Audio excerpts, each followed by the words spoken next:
Welcome back to Halftime Time. This time last year, I talked about how I'm going to predict IU because I just watched their walk-off touchdown against Penn State from 2020, and that I think that they could be good again with this new coach, and I predicted they'd be 6-6. I said 6-6 is kind of crazy because of how bad they've been. I think 6-6 is good. This new coach is really going to get them back on the right track. He went 11-1 and made it to the college football playoff. And this year, the hype is real with IU football. More hype than I've ever been for a college football season, specifically this team. They come in ranked number 19th in the preseason coaches AP poll. And they start off with 3 games that should be cakewalks. Old Dominion, Kennesaw State, Indiana State, all in Memorial Stadium in Bloomington. I have a 28-14 win against Old Dominion, a 35-17 win against Kennesaw State, and a 49-7 mollywhopping of Indiana State. This will lead them to a 3-0 record before they've really played anybody. Next game is a big one versus number 12, super hype train, big boys, Illinois, fighting Illini, number 12. If this game was in Illinois, I'd probably chalk it up to an L, but it being in Indiana for the 4th straight week, they'll be comfortable, they'll be feeling good, it'll be a tough matchup, but I got Indiana winning 35-30. Then the first road test for Indiana after going 4-0 will be at Iowa. This is when Iowa's ranked about top 25 for the first time of the year, and everyone's like, oh, well, they might upset, it'll be a bad football game. It'll be a Big Ten football game. 14-10, Indiana will win. Kind of one that maybe you snooze through if you're not an Iowa or Indiana fan.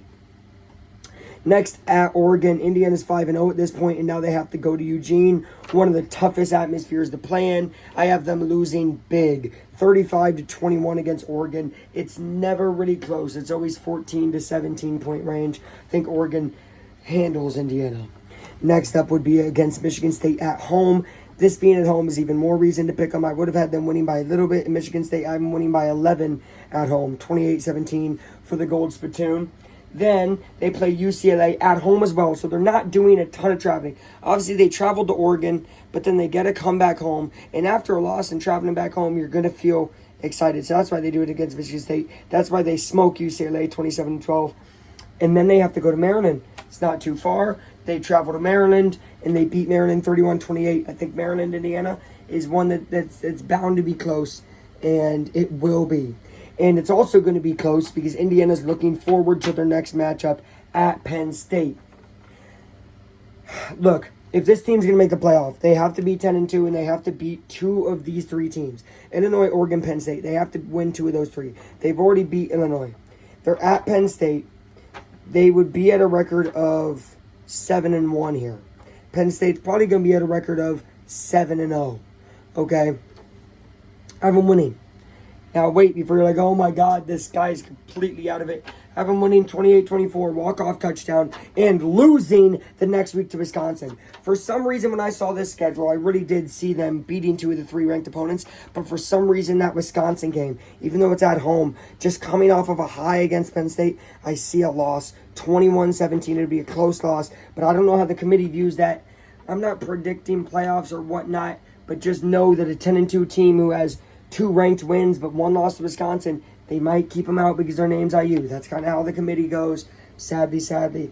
They will bounce back huge against Purdue and win 49-10. Not as big as last year's win because I think Purdue gets hopefully marginally better for their sake. They were god-awful last year.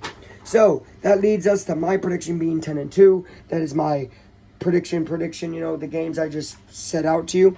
I think their floor is 8-4.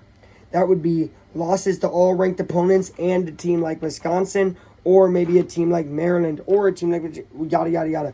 But 8-4 is their floor, which would still be a pretty good season and a bowl game appearance. Ceiling, 11-1. Why not 12-0?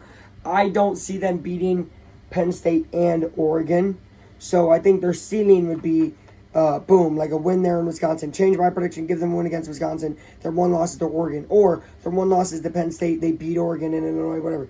I don't see them going 12-0. Ceiling is 11-1. That's an obvious college football playoff berth. It'd be awesome to see them make the Big Ten championship. I think my prediction actually could lead them to that because Wisconsin's record's probably not great. And even though they lose to Oregon, they don't have to play Ohio State. So if Ohio State maybe loses some, who knows? My prediction's 10-2. I think that will probably lead them out of the playoffs, sadly. But I think it would lead them to a good bowl game, and it would be fun. So thank you guys for watching. IU goes 10-2, and I will be live every Saturday for their awesome freaking games. Halfback time is out, and next time, not tomorrow, but next time a prediction video will be Colts season. So get ready. It'll be deep in the preseason. We'll predict them. Peace out.